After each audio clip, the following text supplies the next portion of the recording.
ఎక్కడ ప్రమోషన్ చేసినా ఫస్ట్ మన అందరికి గుర్తొచ్చేది బోరబండ చిన్న. చందానగా గుసైస్తే ఈ బిల్డింగ్ లా థర్డ్ ఫ్లోర్ లా ఎక్స్ప్రెస్ సెలూన్ ఉంటది. మీది నల్లగున్నా సరే తెల్లగున్నా సరే వీడికి వస్తే ఖచ్చితంగా పెట్టాలనిపిస్తది. బట్టలు ఎంత కాస్ట్ ఉన్నా సరే పైసలు పెట్టాలనిపిస్తది. నార్మల్ గా ప్రమోషన్స్ చేయాలని ముందు ఏమన్నా అనుకున్నారా, లేకపోతే ఆ థాట్ ఎట్లొచ్చింది? అలాంటి కంటెంట్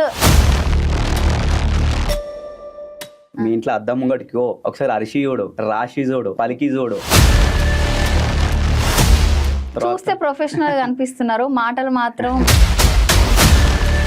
సో మరి ఇలా చేయాలని జాబ్ వదిలేసి ఇలా చేయడం ఏంటి అసలు? సో ఈ గడ్డపార, గల్లీలో గుసాయిస్తే అనే పదాలు అంటే మీ రొటీన్ లైఫ్ లో యూజ్ చేసే పదాలా, లేకపోతే అట్లాంటి పదాలు నార్మల్ గా యూజ్ చెయ్యరు? బోరబండ చిన్న దగ్గర నుంచి సో నెక్స్ట్ పదాలు ఏం రాబోతున్నాయి?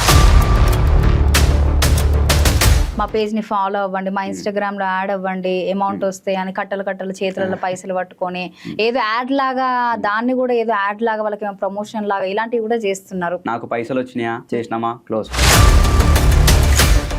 ప్రమోషన్ కోసం ఇప్పుడు చాలా మంది ఉన్నారు. సో ఓన్లీ చిన్న బోరబండనే ఎందుకు చూస్ చేసుకోవాలి అంటారు? చిన్న బోరబండ అనే పేరు వినగానే చాలా మంది భయపడతారని విన్నావు. ఎందుకు భయపడతారు?